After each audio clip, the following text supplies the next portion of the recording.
Now, with the final presentation, Engineer Julius, immediate past chair energy sector from KEPSA.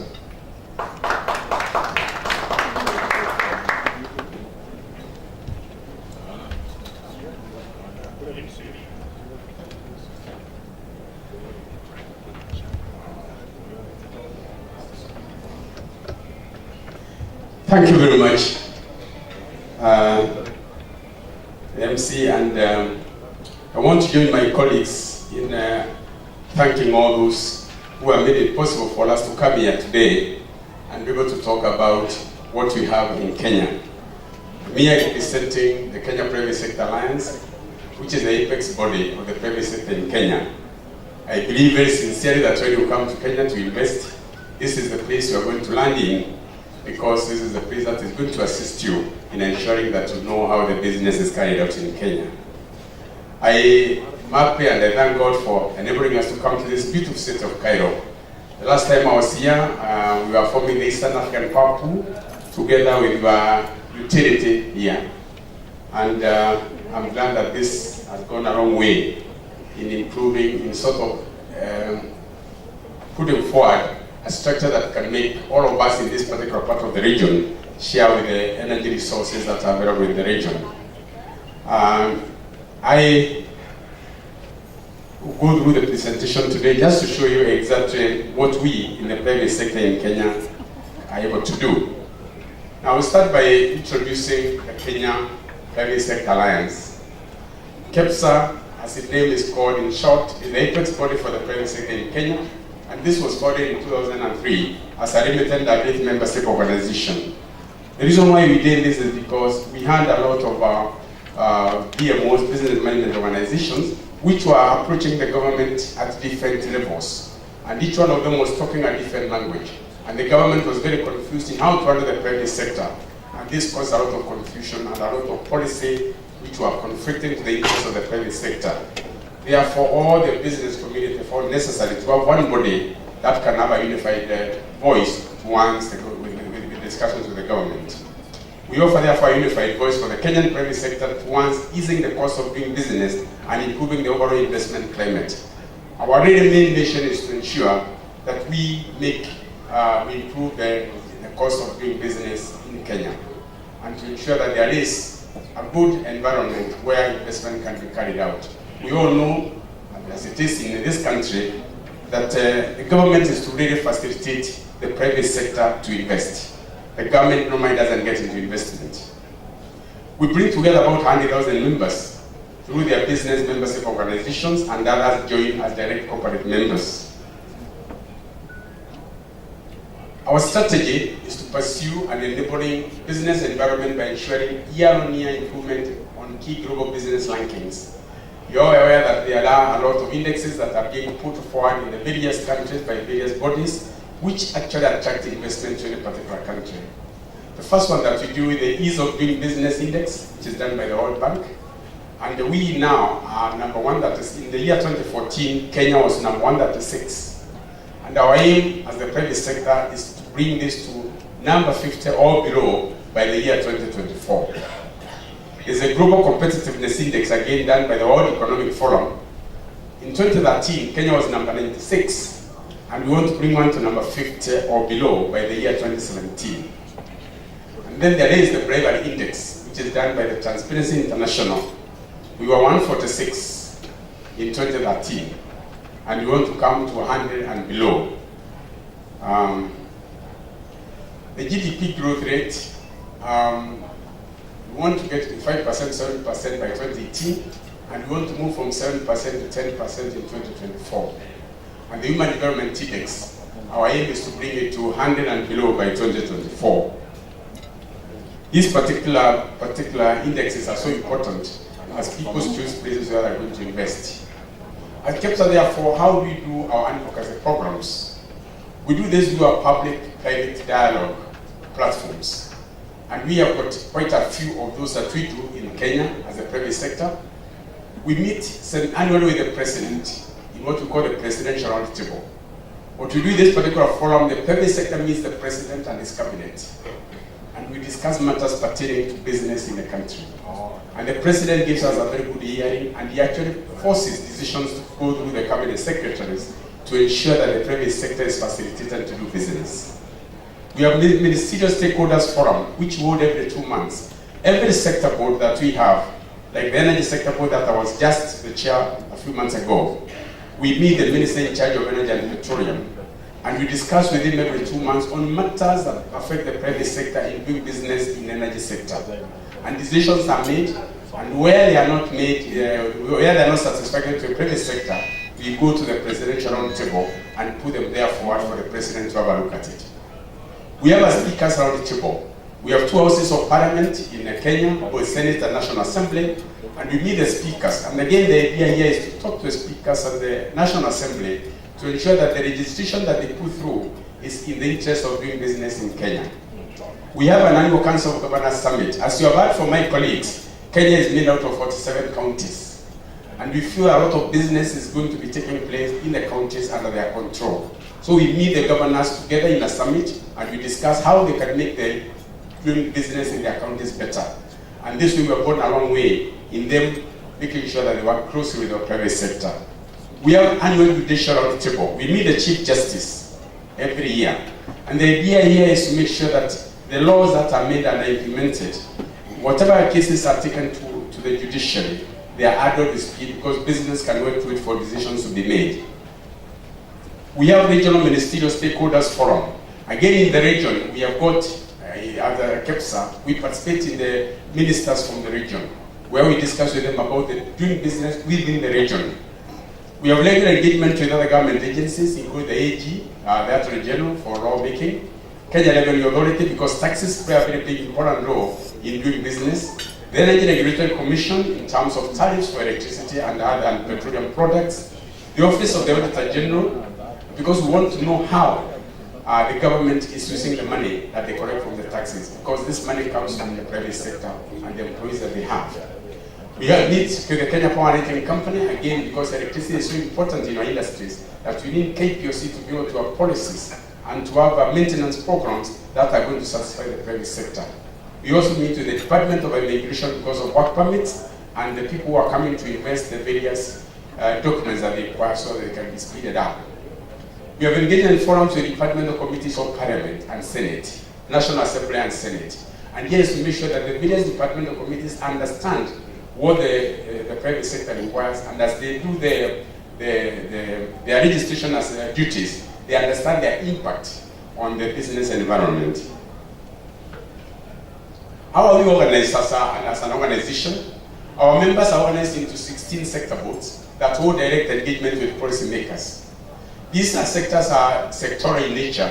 There is energy, there is infrastructure, there is education, there is health. All those, they form 16 sector boards. And each sector meets with its respective ministry to identify and address policy issues key to improving the business environment. As I said, if it's energy, you meet with the cabinet secretary in charge of that area to ensure that the issues that are affecting business are discussed. And all the other sectors do the same, including the finance sector, which meets with the Minister for Finance, the Cabinet Secretary for Finance, in as far as fiscal legislation is concerned. Those policies that require more than one ministry are referred to the Interministerial Stakeholders Forum, and if unresolved, they are referred to the ultimate platform, which is the presidential roundtable chaired by the president. And the president, our president, has got a very keen interest in how the private sector is operating, and we thank him for that. To ensure unity of purpose and private sector representing regional projects, the private sector, as I said, in regional matters, through the regional ministerial stakeholders, as I said. Over time, KEPSA has cultivated a unique relationship with policymakers at all levels of government, enabling Kenya's private sector to directly articulate its policy needs to key decision makers. We have got a very free communication with the policymakers. Let's talk about the overview of the private sector in Kenya. And I say that this is a very well-developed sector, very vibrant, and continues to record a remarkable consistent growth in the sub-Saharan Africa, even though not to the full potential. The private sector in Kenya is dichotomized into two. The formal sector with a fairly strong and large business sector, with large and medium corporates, and the informal sector with small business sector that is composed of SMEs. Again, we have also a section of SMEs that you deal with within the private sector. Now, the private sector activities in Kenya, they go across all the sectors of the economy. We have agriculture, we have mining and trade and infrastructure, tourism, financial services, transport, and communications. And this attracts both local and foreign investors. There is an increasing trend of FDI, especially within the opportunities available in initiative, such as the recently concluded Global Entrepreneurship Summit and public-private partnerships in energy, infrastructure, manufacturing, among others. You know, recently we had a Global Entrepreneurship Summit, and also we have a very developed public-private partnership, as my colleagues have mentioned in their presentations. In a more promising note in growth of the private sector and FDI in Kenya, UNCTAD's World Investment Report 2015 indicates that Kenya's FDI grew by 85% in 2014, from 49.9 billion in 2013 to 97.8 billion. Now, what is the role of KEPSA then in foreign direct investment in Kenya? There are four main types of investment in Kenya. One is which is resource seeking. An FDI comes in Kenya in natural resources, seeking low cost or specialized labor. The next one is market seeking, where FDI into markets previously served by exports or closed, FDI by supplier companies following customers overseas, and FDI aims to adopt products to local taste or use resources, just like what we are discussing, what Egypt can do in Kenya. Efficiency seeking, rationalized or integrated operations leading to cross-border specialization. Again, this is a type of investment that people are looking for. The fourth one is strategic asset seeking. This is acquisitions and alliance where people are coming to either to acquire or to join other the institutions that are existing. Now, how do there are key FDI determinants, and the private sector often study a country's competitiveness for investment by considering a number of factors and indicators, and these include economic fundamentals of this country, of the country they are coming into, and I'm sure if you are coming to Kenya, these are some of the things you're going to consider. Ease of doing business indicators, quality of regulations, and the rule of law. And there is the Biocan Institute approaches, most of them I'm sure I'm aware of, how you attract foreign investments, and these are the determinants. Under the economic fundamentals, the first one is macro performance. That means how is the inflation and interest rates in that particular country that you want to go to. And then on the same level,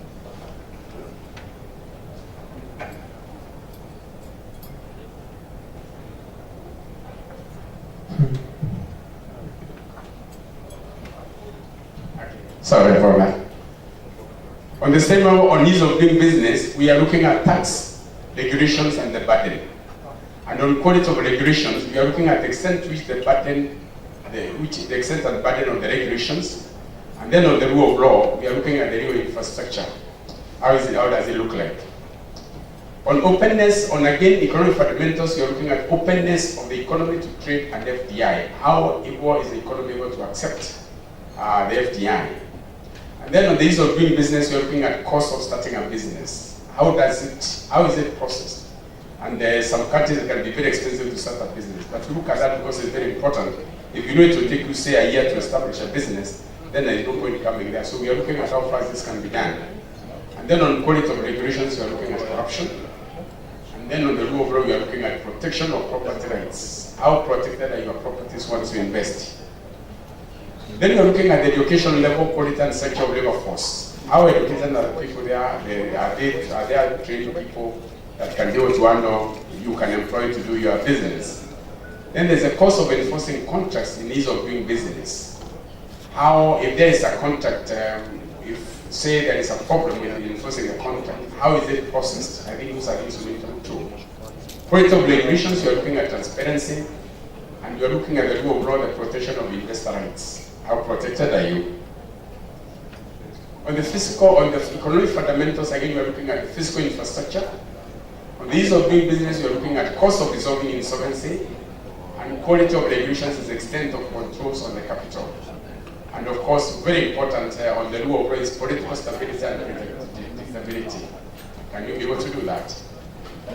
On degree of globalization, on the economic fundamental, you're looking at degree of globalization. On the basic ease of doing business, you're looking at accounting and disclosure requirements. the foreign currency regulations in as far as the cost of regulations are concerned, and the tribal conflicts, which are very important when it comes to the rule of law. These can cause a business really get into trouble. And finally, we're looking at the size of the market that we're going to assess on economic and fundamentals.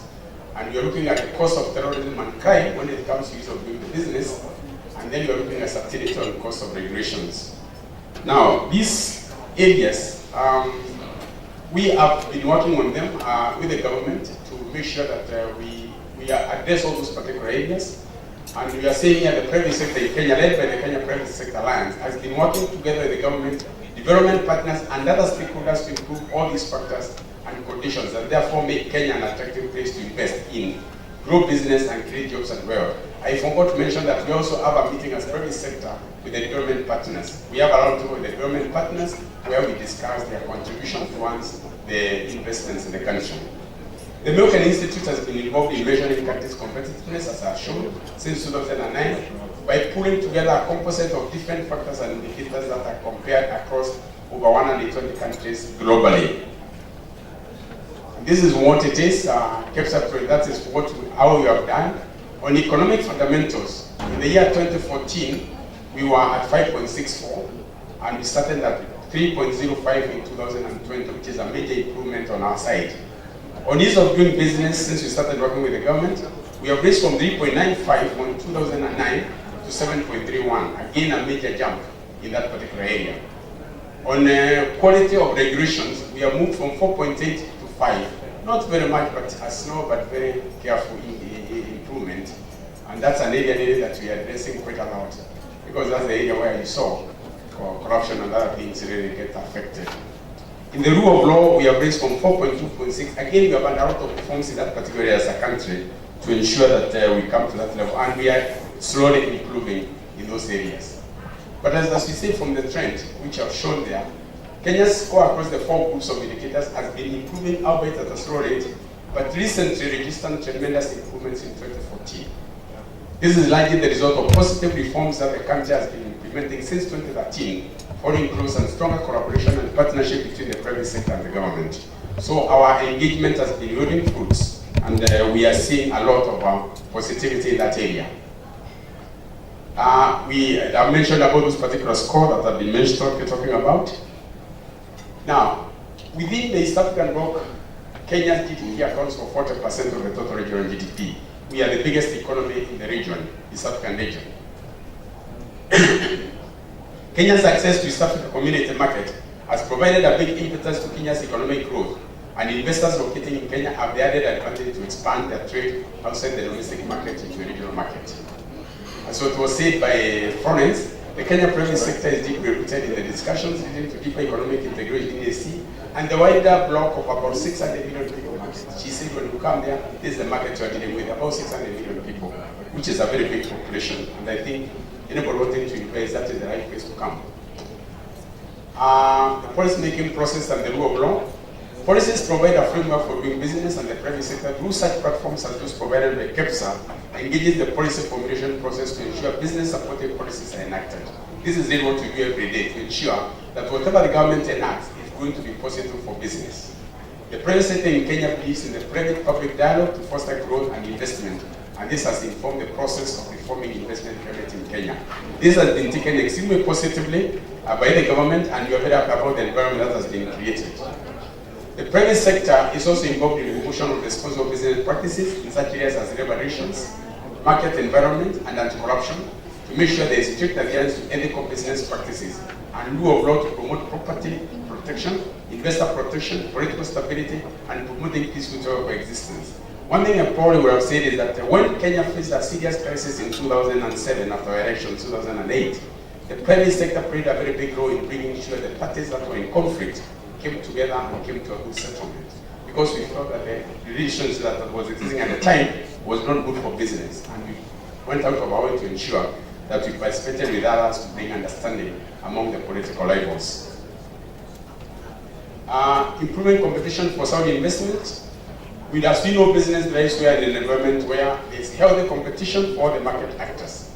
The private sector role in Kenya is to promote a competitive investment climate that improves efficiency, encourages innovation, and drives productivity.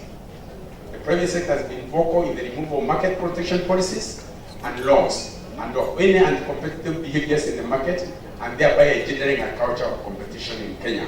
Also, we have played a very big role in making sure that the money laundering process is actually brought to control. And this is what we have done to make sure that the business environment is improved. In the terms of building human capital, we participate a lot in that particular area. And as we say, human capital plays a big role in creating a healthy investment climate in an economy, and in large extent shapes the quality of production in the market.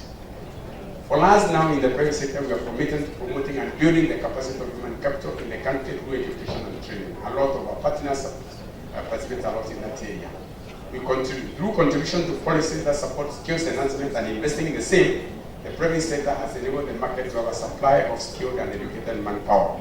We are doing quite a lot in the country as a private sector to ensure that there is enough skilled manpower to handle investments that come into the country. We have invested in primary, secondary, university, and TVET institutes to ensure that the market and subsequent investment are served by seasoned personnel.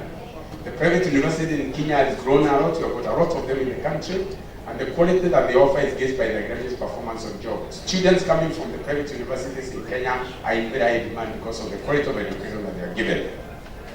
The private sector engages graduates in internship, which we do, and industry attachments that impacts the recipients with hands-on job experience and helps building their career in the long run. We have a program that is sponsored by the World Bank and the government of Kenya that means we are getting a lot of interns coming through a process that we give them skills, and this has created very skilled manpower within the country. Research and development. One guiding principle of investment is providing timely and appropriate solutions to solve particular needs in the society, which are achieved through research and development. The private sector in Kenya has been vibrant in development and deployment of new technologies and innovations in order to respond to market pressures and stay competitive in the country and the region. Again, we carry a lot of research to ensure that we are doing the right things. We respond to market needs continuously by incorporating new systems, knowledge, technologies, and practices in business operations to boost efficiency, production, and profits. Especially in the ICT area, we are doing quite a lot in that area. Research and development have inspired the private sector in making informed investment decisions and engineering business processes. Leading Trade and Investment Delegations Forum, this is what we do in the private sector. We have been involved in quite a lot of those platforms around the country, and this is to ensure that we're included and we prioritize the development agenda and projects in Kenya. Right now, our president is very aware of our requirement as he goes out of the country to sell the country. The private sector is around there for investment purposes. Some of the trade and investment delegations and forums include Global Enterprise Summit, where President Obama was the other day, and you know what happened there. We had a lot of success in that particular event. We are going to do the Tokyo International Conference on African Development, which is going to be done in 2016. And we also are involved in the Northern Corridor Integration projects cutting across the three countries in East Africa. Now, that one was talked about by my colleague, Raphael, as well. I'm not going to go through this, how the sector is involved. And now I'll actually move from private sector and now come about the energy, because one thing I was going to talk is about electricity projects and energy. And these are the areas we determine our projects. One is the East Coast Power Development Plan, which is done by the ministry together with the Regulatory Commission, where projects are identified. Another one is under the PPP framework. Again, that one is where the privately initiated investment proposals or competitive projects, they come and they are done under that framework. Then there's the feed-in tariffs, which we are using quite a lot in the renewable energy sector. And this was done for the purpose of making sure that private sector, the renewable energies are brought into the power sector. What I have there is actually, he talked about the geothermal development, but you can see all the region are shown there. That's where the geothermal potential is. It's coming from all the way north up to south. And that's the whole Rift Valley, and we have got a lot of that potential. And they mentioned about the capacity, so I'm not going to go through that in detail. Now, what is the energy situation and resources in Kenya? 48.158% of generation is from hydropower. Erratic rainfall causes shortfall in power available from hydro resources, as was mentioned, and therefore we have that particular challenge. And he mentioned about the people who are with power.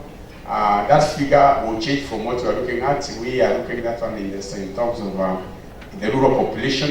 If you get the rural population and you get the urban together, you get a very low percentage. Wood fuel, again, we say accounts for 68%, and kerosene also accounts for 80% of energy sources in Kenya.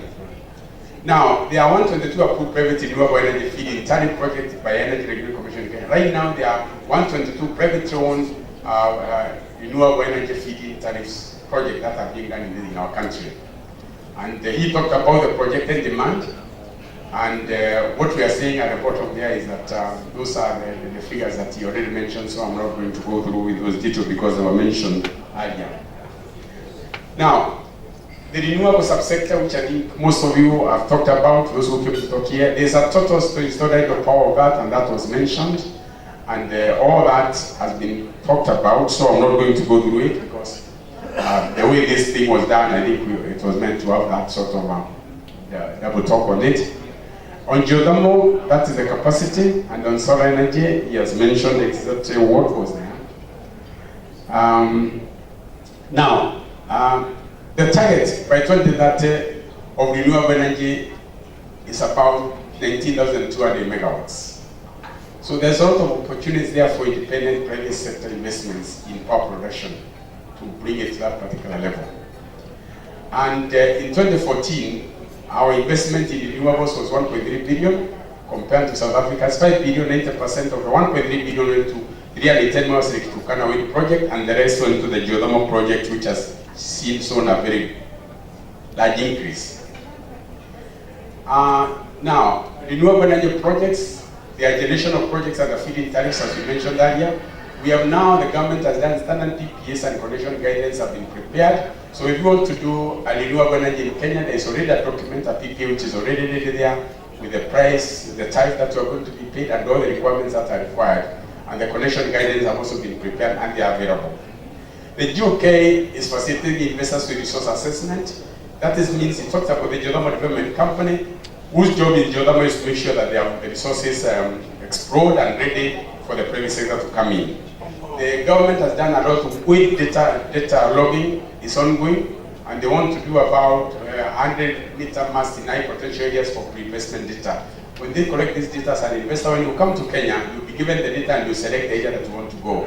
Previously, what has been happening, people have been carrying their own data collection and then deciding to put up the plans, but now the government is doing that.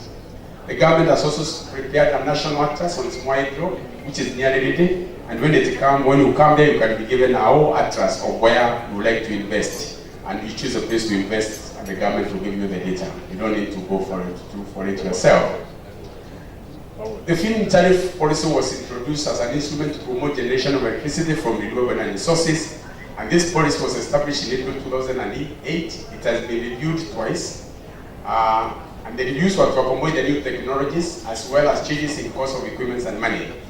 The model PPA and connection guidelines have done, as I said, and the exploited implementation of energy auctions is on. What is happening is that when the government has identified where they want to put either the renewable energy sources, they are thinking about auctioning those particular sources so that they can get a competitive price rather than relying on a fixed price.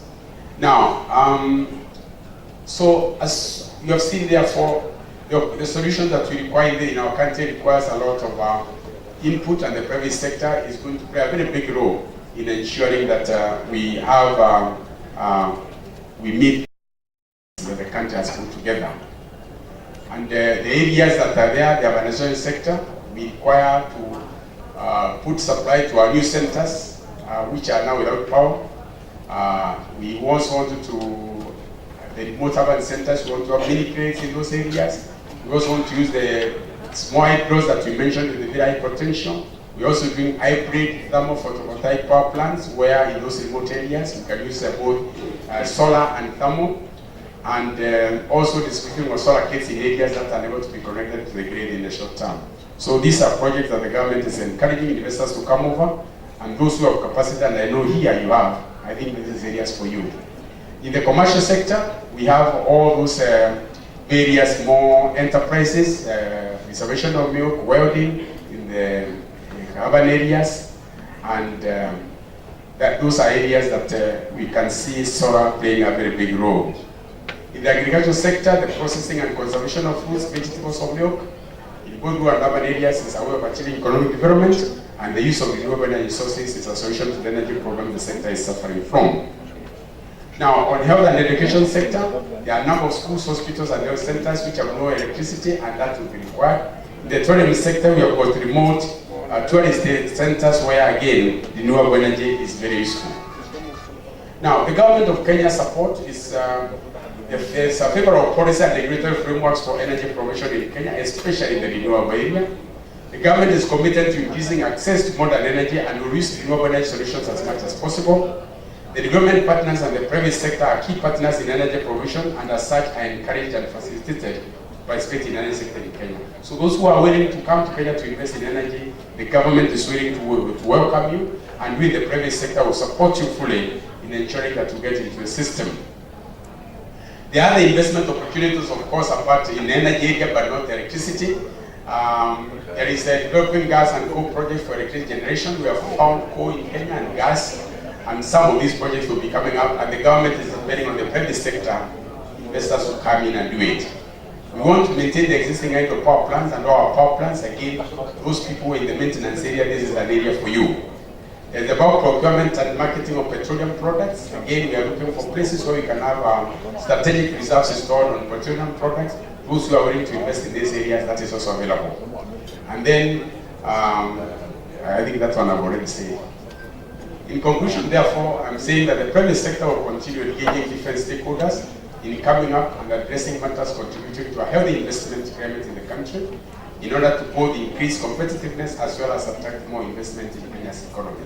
We are working that as a private sector with the government to ensure that anybody who wants to invest in Kenya, the environment is so conducive and very attractive for you to come over there.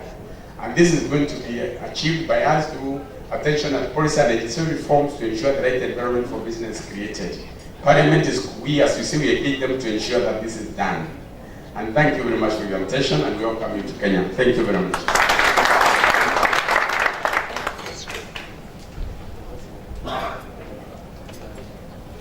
جماعة شكرا جزيلا لصدوكم.